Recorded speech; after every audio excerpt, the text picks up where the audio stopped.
Well, good morning, everybody. It's about 10 minutes before noon, so I'm coming on just a little early. I want to show there's a line already starting to form in front of Nutella's, which is a good sign, I guess, that spring's hopefully on its way. People are sitting up at Nando's. We're here at Lake in Michigan, where we usually start.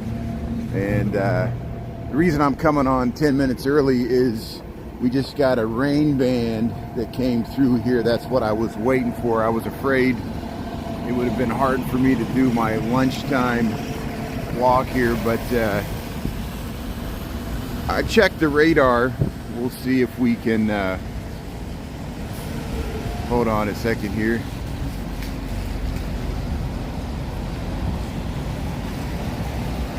There we go. I checked the radar, and it looks like we can get our lunch walk in here. So, is the screen looking? Okay? I accidentally was trying to get the camera straight there, and I hit the button there, so the comments are sideways. So I'm gonna have to read the comments sideways, but I'll do the best I can here. It's so funny that Streamlabs does this, where if my screen goes blank, I don't want to end the live here, so we'll keep on going here. But looks fantastic, good. So the only thing is I'm reading your comments sideways here, and it's so funny here. Let me see if I can, hold on here. Let me see if I can get them going back the other way here. But thanks everybody for tuning in here. We'll wait to cross the street here. We're at Randolph in Michigan here, and there we go. Picture's fine, good. Screen looks perfect. Well, thanks Terrence, Eric, Tara, Mary Therese, TJD, Eric, thanks for tuning in, and yeah, Mary Therese, how's it going there? Yeah, so we'll dance between the raindrops here. I'll do my best to read the comments sideways. There's the L going by there. How's it going here? And did you hear that tire? The people, that was somebody's tire. They're making that noise there as we did. Daryl, how's it going there? Thanks for tuning in for Burbank. As always, appreciate your attention here. So we'll dance amongst the raindrops. We'll head through Grant Park here, Millennium Park. My only goal is to get down by the Buckingham Fountain. Of course, the Buckingham Fountain's not turned on. This is what I'm looking for, signs of the green trees, signs of spring here. There's the Cultural Center. And how's everybody doing here? Yeah, did you hear that noise? That was somebody's tire was squeaking there when the light changed, and people were trying to beat the light wheel out there, and it barked their tires. But yeah, so March showers will hopefully bring April flowers. I know it's usually April showers bring May flowers, but you gotta, you know, the forecast is like 50s, 40s, and 50s. It looks like it'll be sunny for the White Sox home opener on Thursday, so I'm looking forward to that. And let's see, Kevin, how's it going? Thanks for tuning in to the Lunch Bunch here. Yeah, I started 10 minutes early today because I'm trying to time the weather. I wasn't for sure I could get a lunch walk in here, but things are pretty quiet at work, so I'm itching to walk here. And there's a crow right there. The crow's after me. They say crows are pretty smart. They can recognize people's faces and got good memories and all kinds of things like that. But here, we'll head up past the bean. I won't linger here too long. We'll see if we can make some headway. We might get some interesting shots of the skyline with the clouds moving in here. And I'll try to beat the next round of rain. Danny, how's it going there? Thanks for tuning in. Anita, thanks for tuning in. Chris. Yeah, I decided to venture out. It was funny. It was sunshine until about 11:30, And then they're taking a nice picture there by the bean. And then it was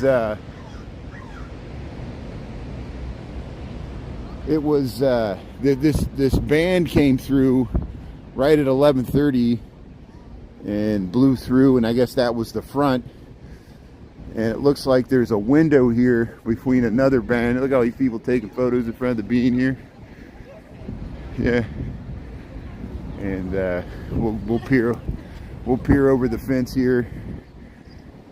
And I really hope they can get this thing finished up. I don't know what they're waiting for, but man, that bridge collapse in Baltimore is so tragic. The video footage keeps coming in here. We'll talk about this. I'm just peering over the fence to get you some footage of the bean here. We'll continue around here. There. So I'm reading the comments sideways here because I messed up my screen here, but Terrence Foley here. Moving to Chicago in a couple of months. 3 favorite safest neighborhoods. I know that's a very common question we get. Safety is of people's major concern. You know, I'm sure if you research online, you can find statistics, but for my personal 2 cents here, you know, you're not safe anywhere in the city. I know you don't want to hear that. It's the general nature of the times we're living in. Yes, you can be safer if you live in Lincoln Park or Hyde Park or Beverly or the West Loop, but there's no guarantee because you live in a perceived safe or wealthy neighborhood like Lincoln Park or Lakeview or the Gold Coast of Chicago, some of the wealthier neighborhoods of Chicago. I know this is not what you want to hear, and this is coming from a Chicagoan that has lived here for 25 years. We're not safe anywhere. No one can guarantee your safety. I know that, but I know that's not what you're asking. Generally, the most expensive neighborhoods, where the real estate's the most expensive, are the areas that they'll have the most security, because like there are streets in Lincoln Park, like Orchard, Burling, where the billionaires and millionaires live, and the housing is $3 million. They have their own private security. So if you can afford to live in those areas, those are the safest. So there's a correlation between the most expensive neighborhoods like the Gold Coast, Lincoln Park, Lakefront, the downtown area, West Loop, Fulton Market District. There's a correlation with the most expensive neighborhoods with the safest. I don't know if that answers your question. Money talks. But again, if you're a thief in Chicago, you're going to target the most expensive neighborhoods.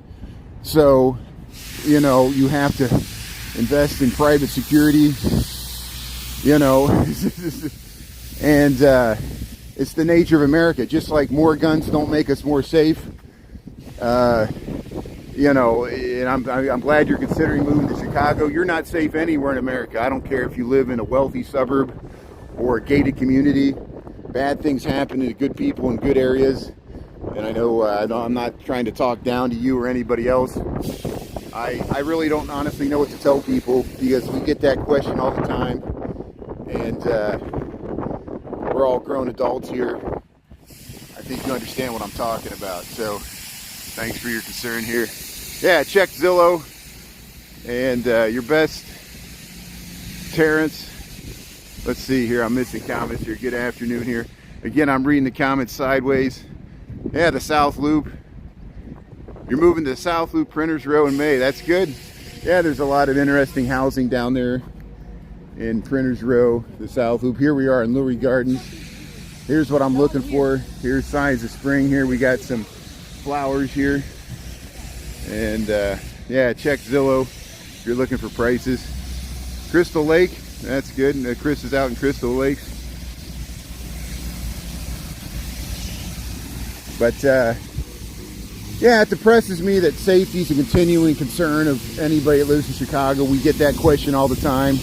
Usually people, I'm always pushing back that people think you need to wear bulletproof vests to walk around Chicago. That's not the case. People know what I'm talking about. They're pressure washing the sidewalk, so that's what that sound is here. We'll head over here. Look at the nice purple or blue flowers here in the Lurie Gardens here. Man, that's loud. I'll tell you one thing, the longer I'm in the city, I do miss the peace and quiet of the countryside sometimes, because everywhere you go, every day there's air brakes, sirens, people pressure washing sidewalks that adds to the noise and the hustle and bustle of the city. I guess the older I get, the more annoying it gets. But here we'll see if we can make it across Columbus and Monroe. And I deal with safety and security issues myself, just walking around the city here. Let's see. It's a pressure washer, yeah. Yeah, it's not the wind, it's a pressure washer. Yeah, we always got something making the noise here. So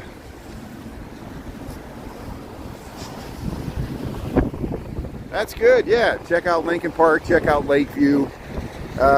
Some people like Roscoe Village is a good neighborhood for family or young professionals too. You can take the Brown line over there. Lincoln Square is a nice neighborhood. A lot of people like Wicker Park and Logan Square. That area's become gentrified. Moving up the blue line, if you wanted to get to O'Hare, Logan Square or Wicker Park's also another option. Fulton Market District in the West Loop, it's pretty pricey. The West Loop's pretty nice. Pilsen's interesting. Pilsen has gentrification pressures. There might be better deals down there, but it's people are resisting gentrification down there. And Hyde Park is interesting by the University of Chicago. Kenwood's a beautiful neighborhood, but it's expensive. It's on the south side. Here's the Chicago Stock Exchange. Richard Nichols salvaged this and lost his life salvaging the Chicago Stock Exchange down there by Ida B. Wells in the 70s. We talk about this. This is Louis Sullivan's work. Louis Sullivan with his partner Adler, they designed the Chicago Stock Exchange. It looks good here on landscape. If you go inside the Art Institute, inside there, and I filmed that before, they fully reconstructed the entire Chicago Stock Exchange, and you can tour that. And I missed the light here, but that's okay. We'll wait to cross the street here, and I'll show you some of the skyline. We'll head down towards the Buckingham Fountain. It should be interesting with these clouds rolling through here. We'll see what it looks like, and we'll wait to cross the street here. Lisa, how you doing there? Let's see. How can improvements happen in a neighborhood with limiting gentrification? That's a great question, and welcome to my world, the conundrum of urban planning. To me, I link gentrification with capitalism. It's the cycles, the boom and bust cycles of development, redevelopment, disinvestment. We have historically, there was racism in our housing market with redlining, especially in Chicago. The real estate companies would redline certain neighborhoods according to race. That led to the blockbusting wars of the 60s and 70s. And there was amazingly amount of wealth left the city at that time to move to the suburbs, and it was facilitated by highway construction. The highways opened up all the farmland, and this beautiful farmland in Naperville and Hoffman Estates that got turned into suburbs. And we know what happened after that. It happened all across America. And so here, we'll cross the street here. And that's why huge sections of Chicago became disinvested in. In the 70s, 80s, and 90s, huge areas of the west and south side became, the city couldn't afford, just like New York, drop dead New York, which New York City almost went bankrupt. Bronx was on fire. It was the Cold War. People thought large cities were going to be destroyed by nuclear war anyway. I'm not joking. That was seriously, they completely cities were majorly uninvested in, and that's why large neighborhoods, including Chicago, became so depopulated. Vast areas of poverty, the public housing, the large, huge-scale public housing developments of the 60s and 70s also contributed to that.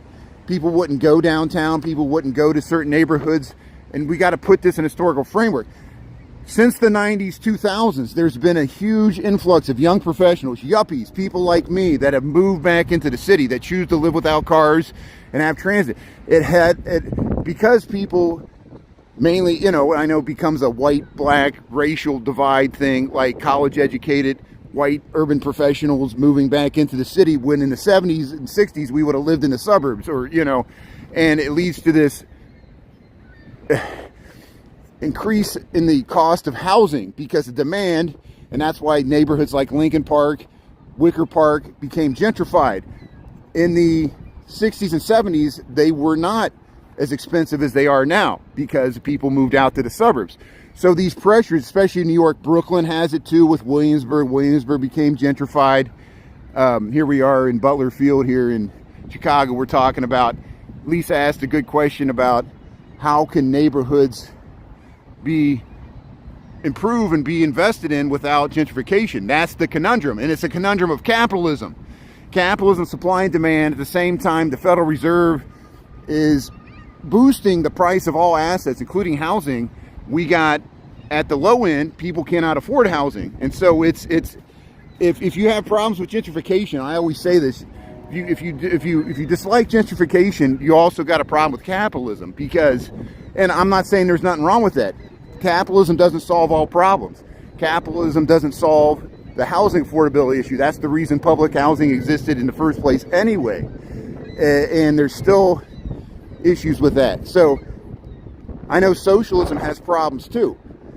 People resist having public housing in their neighborhood because it affects their housing value. See, this is the conundrum, just like stocks. You know, and people don't want, they want affordable housing, they just don't want it next to them, and because of the ills, perceived ills that go along with it.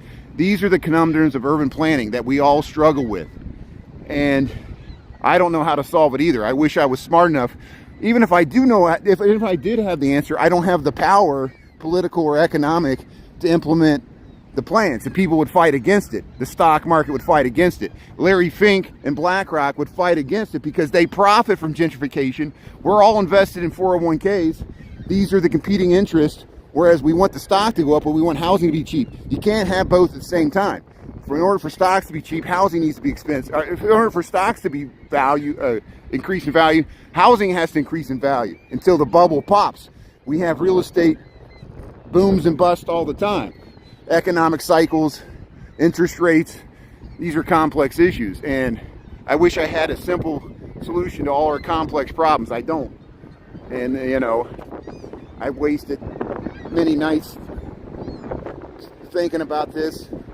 If anybody else has a solution, I'm all ears. But this is why cities are so fascinating. It's tied to our economy. Cities are economic engines for growth and disinvestment, and so the cycle continues. Look at that bridge that collapsed in Baltimore. It's going to have to be rebuilt. Who's going to pay for it? Is the shipping company going to pay for it? It's all insured.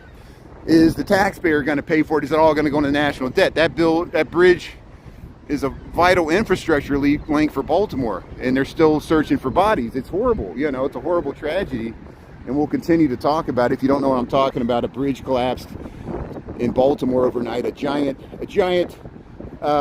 shipping vessel loaded with cargo crashed into one of the piers, and because it lost power.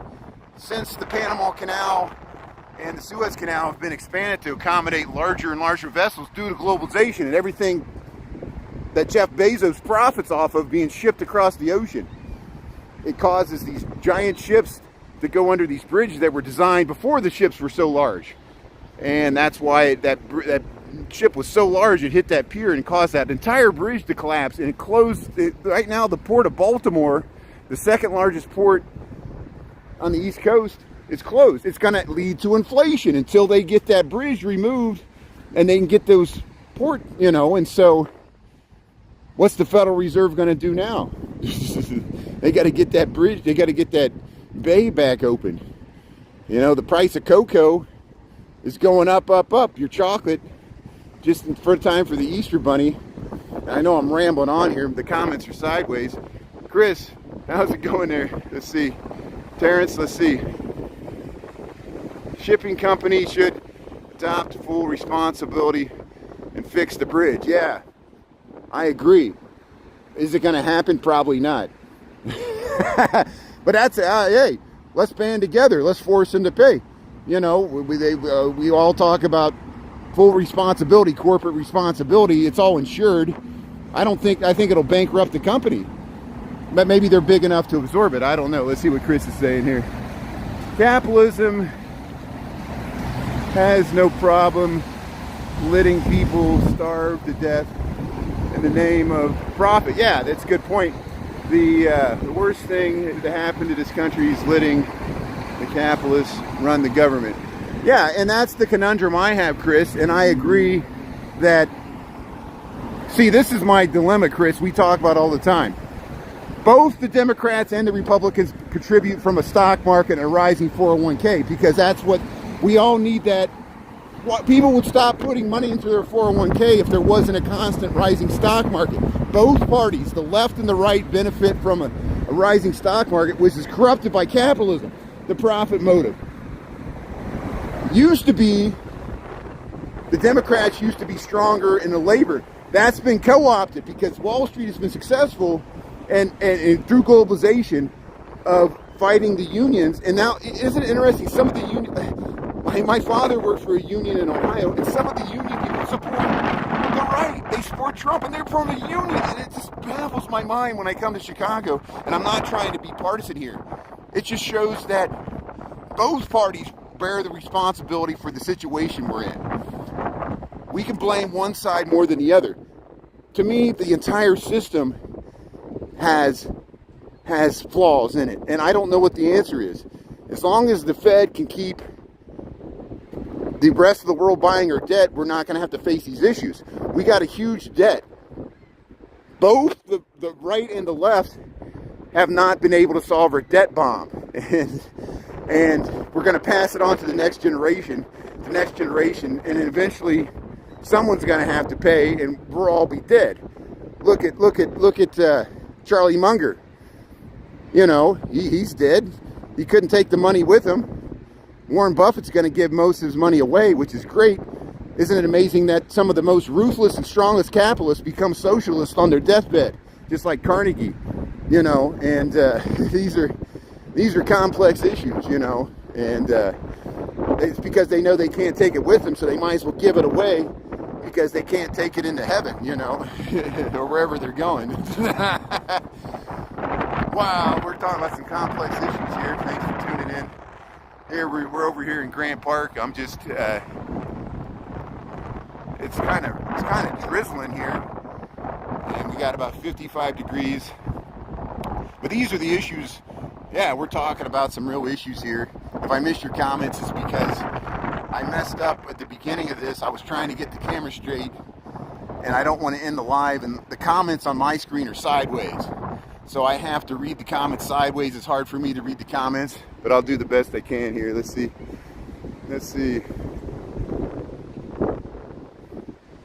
Yeah, and it's because there's so much, both parties are holding the corporate interest.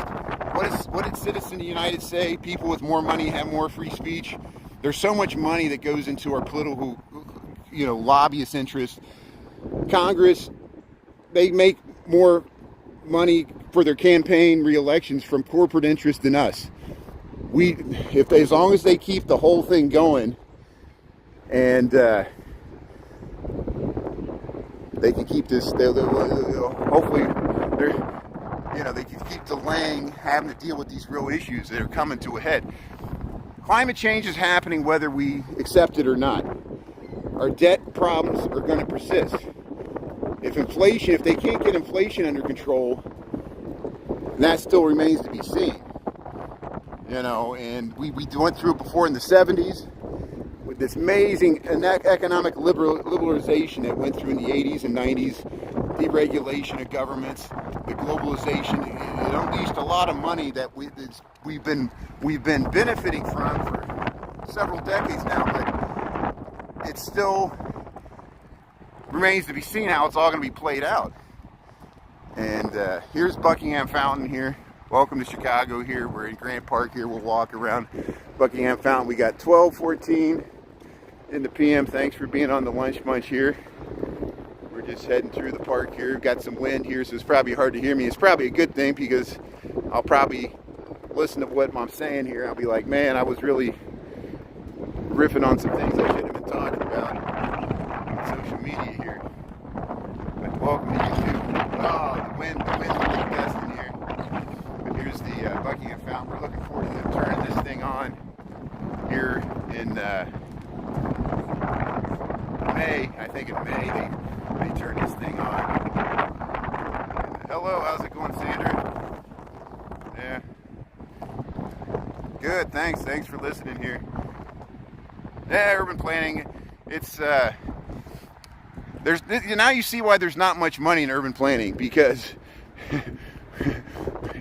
it's not the same profit motive that drives everything else. We try to do what's in the public interest, which is not always in the economic interest of capitalism, and that's why I'm a hippie. Here, look how it says Buckingham Memorial Fountain. It's the Buckingham Fountain here with the beautiful skyline of Chicago. Thanks for tuning in here on the Lunch Bunch, and we're talking all kinds of, we're delving down all kinds of rabbit holes here. Look at that beauty. Hey, the sun's coming out. You see the sun's coming out? Look at this. We got a little gap in the clouds here.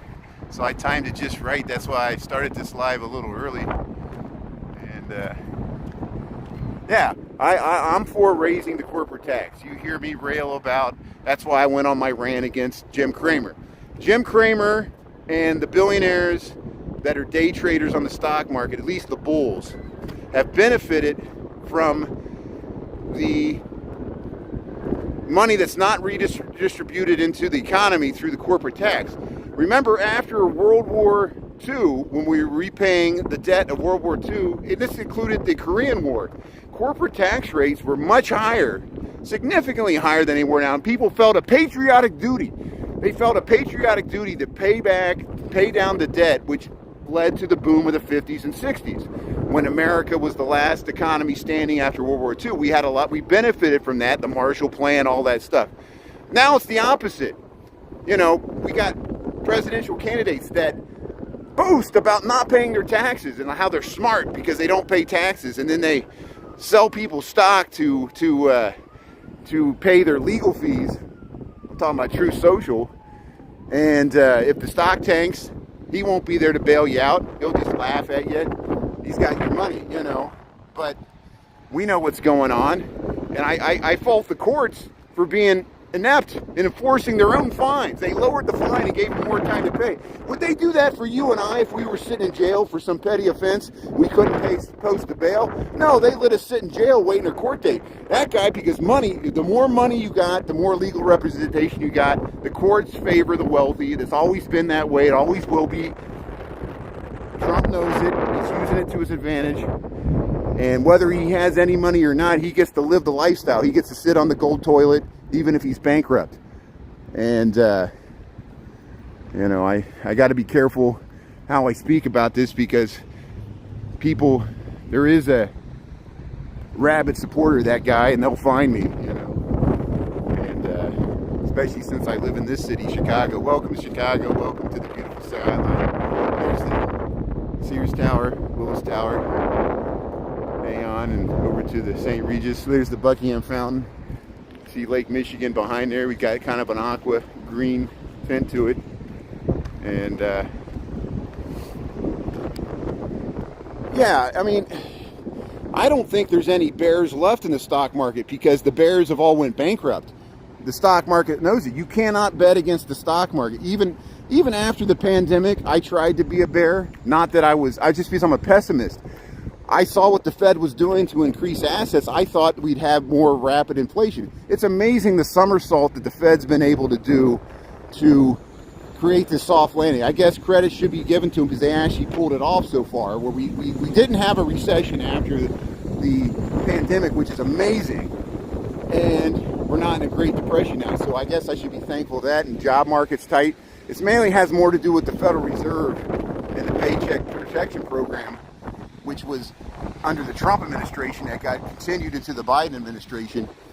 That's why I said it's bipartisan, the amount of money, the red ink that's been, you know, and even though we avoided a government shutdown, it just postponed it until after the election. And the debt's still increasing.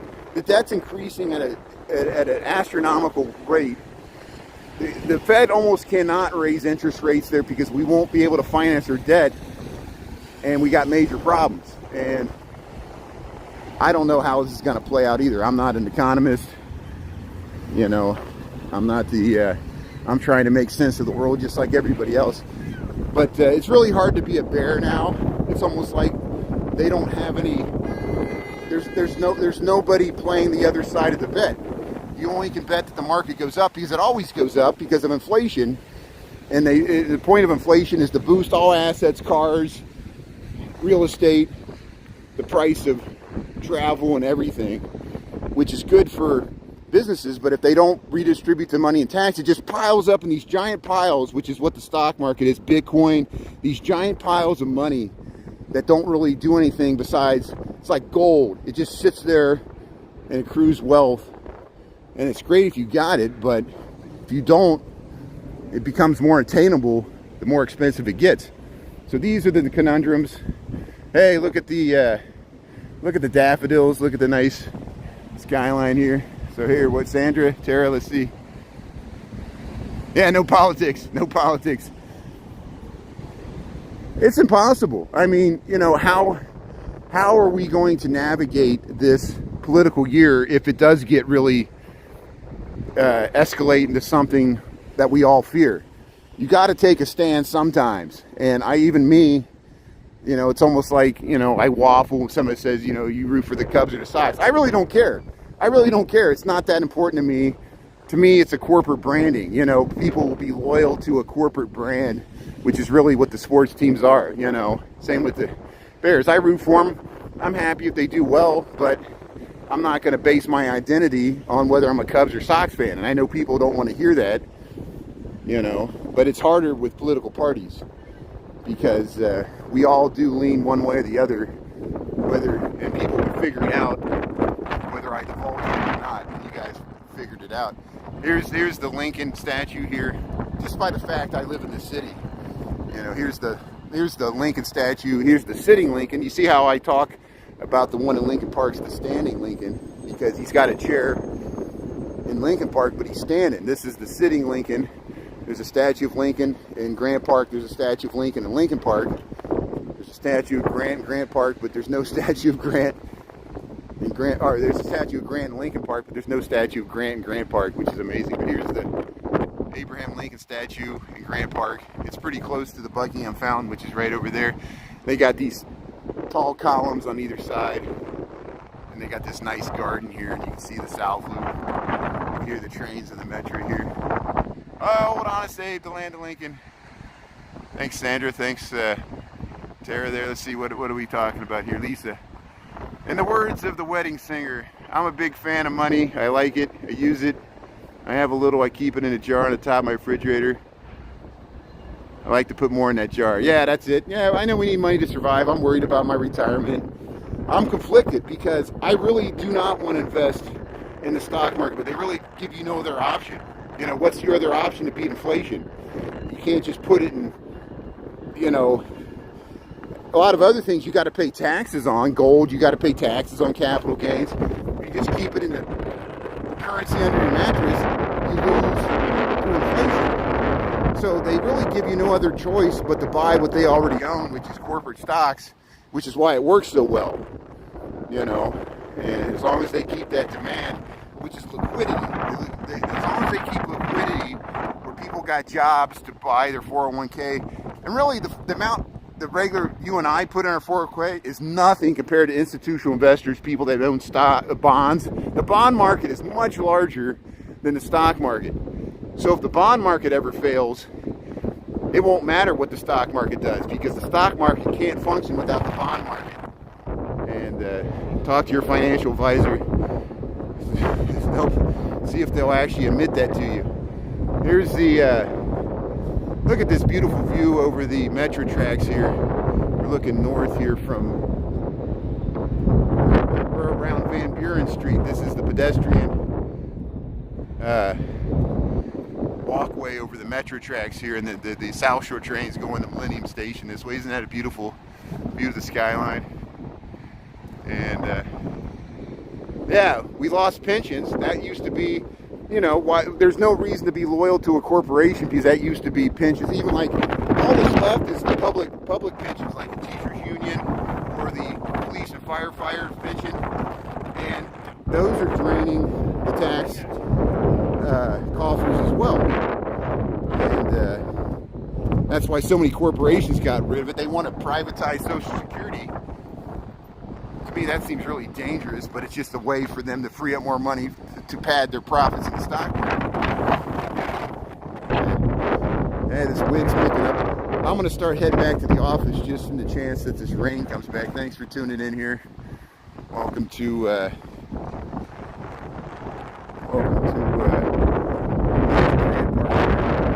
let's check out this giant head here. Again, this head used to be in Lincoln Park. Now they moved it down to Grant Park. We're south of the Art Institute here. Dia Blaze, how you doing there? Yeah, thanks for tuning in to Lunch Bunch here. Let's see, Merck, how's it going there?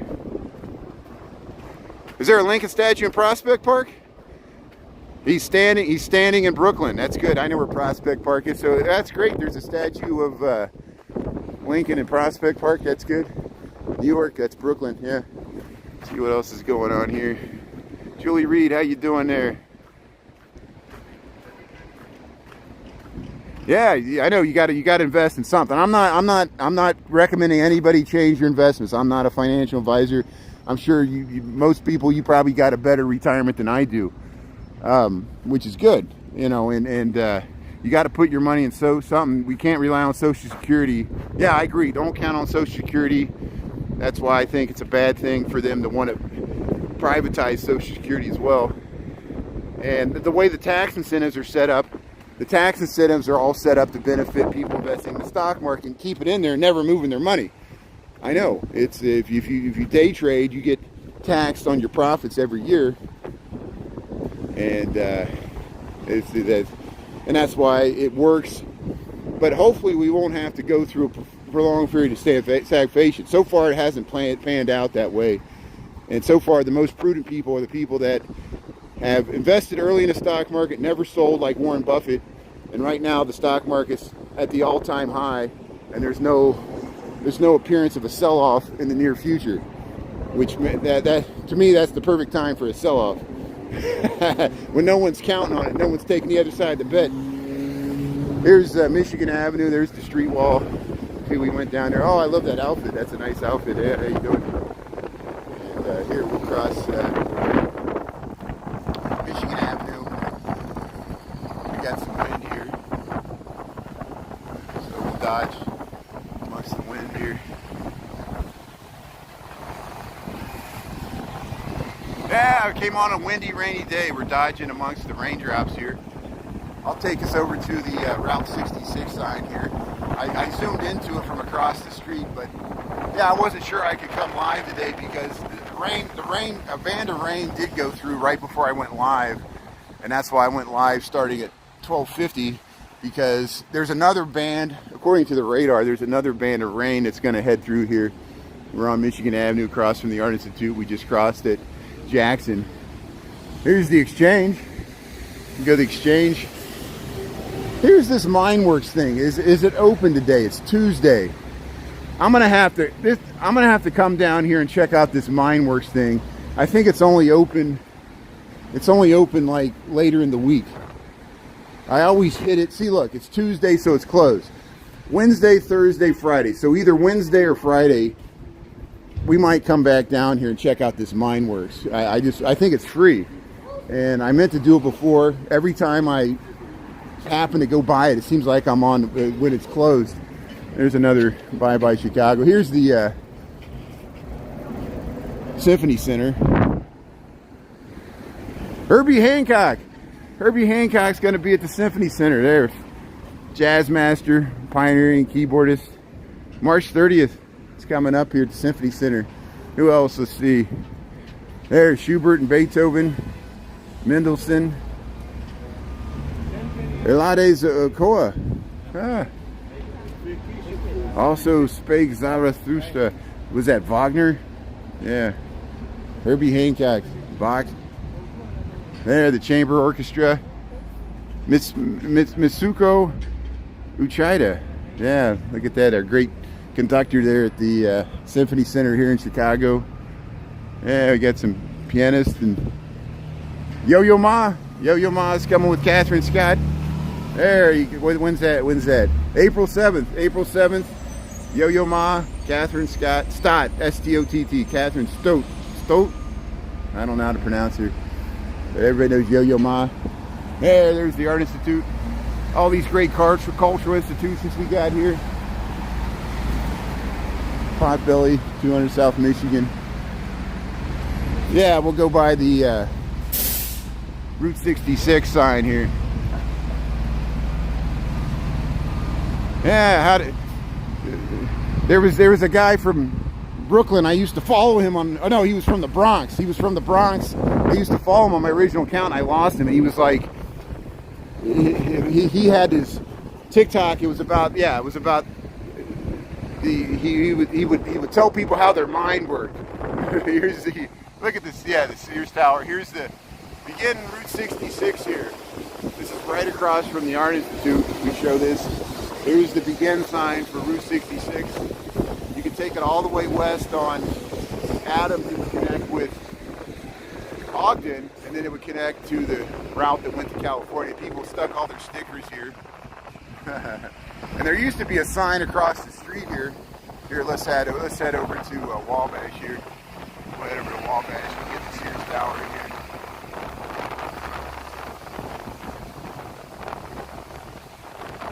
Oh, you want me to check out that bull? You want me to check out that bull at the Cultural Center? Okay, well, we can just head up Michigan Avenue. Yeah, I missed that the last time. There's that bull in front of the Cultural Center, and there's some hidden stuff there in the ear or something. So let's see if we can catch it.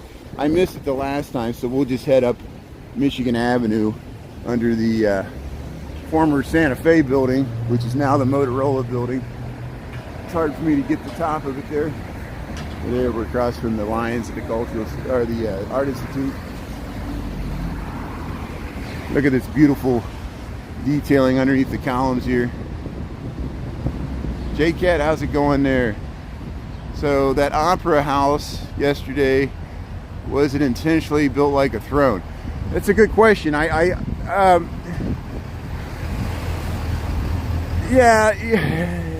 the way the setbacks work. Okay, so just like the auditorium building that Chris knows about, where Roosevelt University is, the finance that was built in the 1920s, the late 1920s. We're talking about the Lyric Opera House there on the Wacker Drive, over by the river there in the Loop. We went by it yesterday. They built mixed-use developments. They built several dozen floors of commercial space in the skyscraper portion of it to finance the theater portion, which is the opera house. That's why it's shaped like that. Form follows function. The seat of the throne is the actual roof of the opera house. So there's a big open space in there with the seating and the backstage area for the opera house. That's why the back part of that building that fronts the river has no windows. That's the backstage portion. The sides are wings that they got some offices, and I think it was meant to be like a different hotel or something.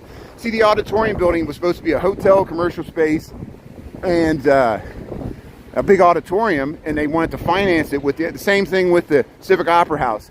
The way it's shaped like that is the upper floors, the tall part, the back of the chair, the throne, is the office part. They pushed it towards Wacker. They got the two wings on either side, and then the center portion, the seat, is actually the opera house, and that's why it looks like that. Form follows function. So we'll head up Michigan Avenue. We'll go buy the cool sushi here. Look how they got the Chicago. They says love with the nice little takeout box. My Chicago. Hey, they got the Chicago flag with it's another souvenir shop. Here's the Gauge. It's called the Gauge because this is the Gauge building. These group of buildings, these were designed by Louis Sullivan as well. We talked about these. Chicago style architecture. You see the giant windows. They stripped out the ornamentation in the center, purely commercial, and just add the ornamentation at the top and on the sides. Got these big, large windows, and you start to see the structure of the building. Here's the here's the Chicago Athletic Association, this hotel. Chris has been inside here. They got the C logo. When I go in there, if there's security, they don't like me filming up there, but let's see what the situation is. I'll go quiet here. Hold on a second. Thank you. I'll act like I'm just going up to my hotel here. Let's see if we can get up here. Hold on a second.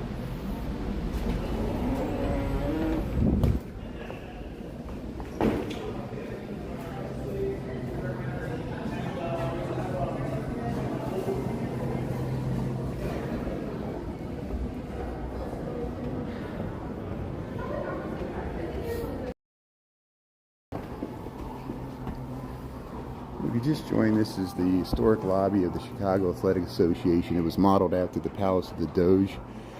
They got these fireplaces, nice inlaid wood.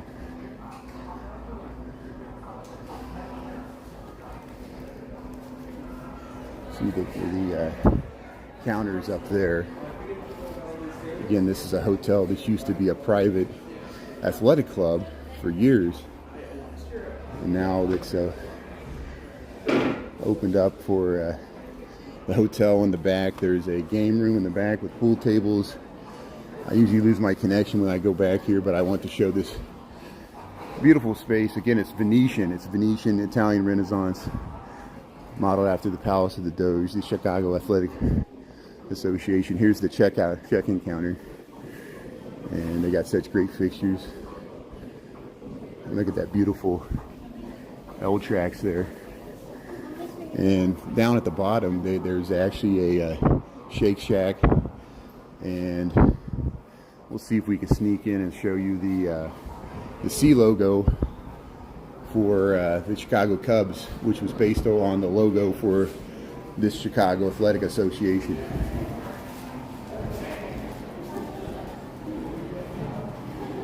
Oh yeah, this is a great place. That's why I like to show this, because you know, you can come here and just check it out, you know, and see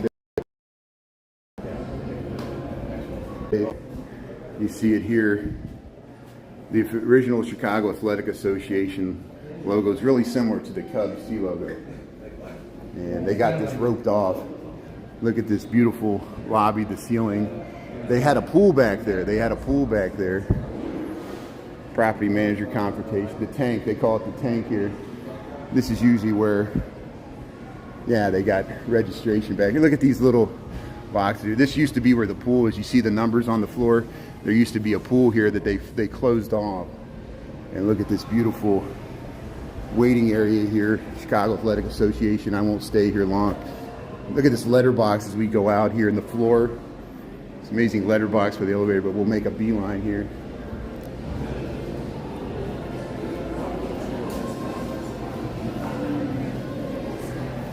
And there's a Shake Shack. There's a Shake Shack just right to the right of it here, and you can go. I would go get a shake and a burger, and then I would just go sit in that lobby, you know, and it's amazing. So thanks, I'm glad you got to see that.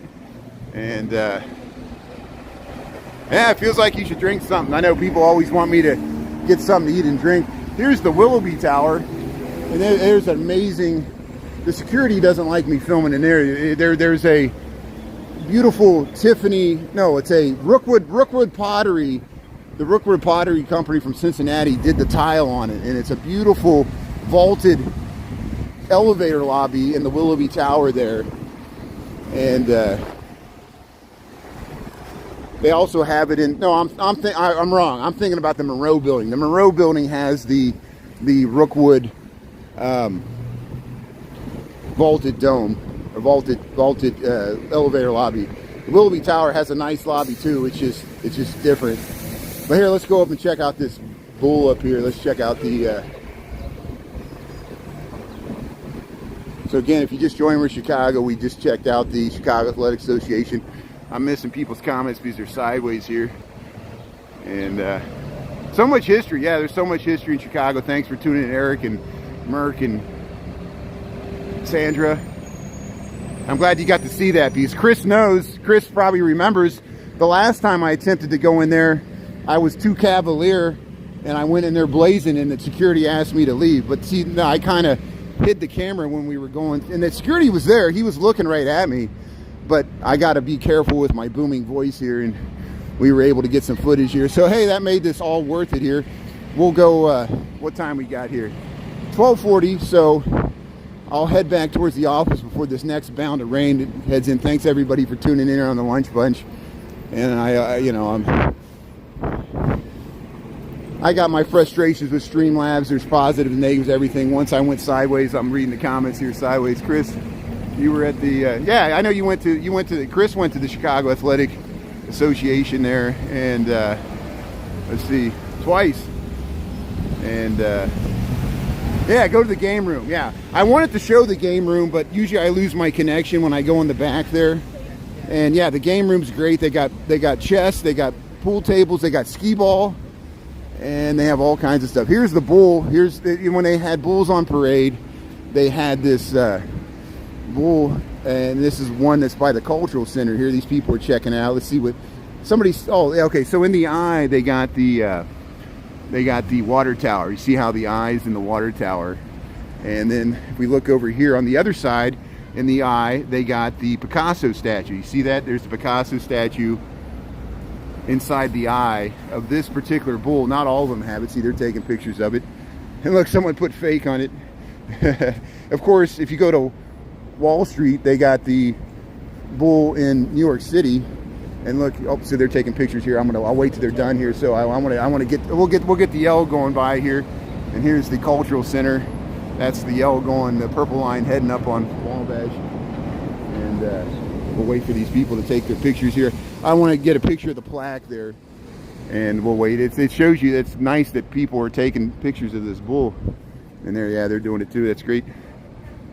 So let's see, I'll read the comments here. Hey Chris, hey, I'm glad it pays off there. Yeah, see, that's the, thanks for the feedback, and thanks for being my moderator and helping out here. Yeah, let's film the, here's this bull we were just looking at. In 1999, a herd of fiberglass cows united citizens, visitors, and artists and businessmen through a unique community-based public event. They called it Bulls on Parade. This bronze cow is a gift to all Chicagoans in gratitude for their support to the cows and art in public spaces. 2001. And that's why someone said, check out the eyes. The eyes of this bull has, one side has the water tower in it, and the ear doesn't have anything. Somebody said, check out the ear. Maybe it's a different one. And then the other side has the Picasso that we go by on Daily Plaza. So it's a hidden little secret there in this bull here in front of the Cultural Center. And this is on Washington and Michigan. This is Washington Street in Michigan, right here. And then the beans right over there, Millennium Park. And Honorary Holabird Place there. I don't know if that's Holabird and Route. See, we're at Michigan and Washington here. So we'll just head up past the Cultural Center and go back to work here. Thanks everybody for tuning in. Yeah, it's a he, she bull. Yeah, it's a they, them, theirs. Let's see. Yeah, my lunch break's an hour, so usually I take an hour at lunch. I started at 11:50. That's why I'm going to wrap this up. We're getting close to 12:50, so I don't want to go too much over an hour. I'm timing it so I'll get right back at my workplace in time to wrap this up. I got another block and a half to go here. We're going by the Cultural Center. And hey, the rain held off, you know. And thanks for listening to my diatribe there when we got over by the Buckingham Fountain, but I appreciate the audience. Thanks, everybody. And yeah, I know I need to lay off. I'm not trying to talk about politics. I'm trying to talk. People ask tough questions. Lisa asks good questions, and it's impossible to talk about some of these things without touching on politics. I try to do it in a fair and balanced manner. I know my audience spans the gamut. The people on the left and the right tune in. I got people on TikTok that have Donald Trump as their icon, and I have people that are staunch Democrats that follow me too. And socialists, I got anarchists that follow me. I got libertarians, I got Democrats and Republicans. I try to treat this like it's impossible in this day because we live in such a polarized society where, you know, people do pick their friends according to who they vote for, and it's tragic. And what I'm trying to teach myself as someone that leans to the left is just to be more tolerant. And I know it's hard for people on the right to be tolerant of the left because it used to be the right can be intolerant and the left can be intolerant. There's intolerance on all sides, and it's so hard. How are we going to keep this together? How are we going to keep our Republican constitutional form of democracy going? It's hard. And, you know, we're heading towards election. It's not going to end with this election. It's going to continue. We're going to have to live with each other no matter what the outcome of this election is, and it's going to be hard. And so it's impossible to not talk about politics. Everything's political. I posted the Tin Man. I posted the Tin Man statue, and someone brought up the statues being brought down for the Confederate soldiers because I showed the Tin Man. And I did the Voltaire comment. I'm like, I don't agree with what you say, but I'll defend to the death your right to say it. I believe the Confederate statues should have came down. I'm glad they came down. But then it became the Columbus statue. Then they were talking about removing the Lincoln and the Jefferson statues. And then they were talking about, you know, removing the Lincoln statue. Come on. You know, if we can't have a Lincoln statue, you know, that's amazing. You know, and then so the debate continues, you know. And, you know, even the Tin Man, something that's a fictional character in a book, is political.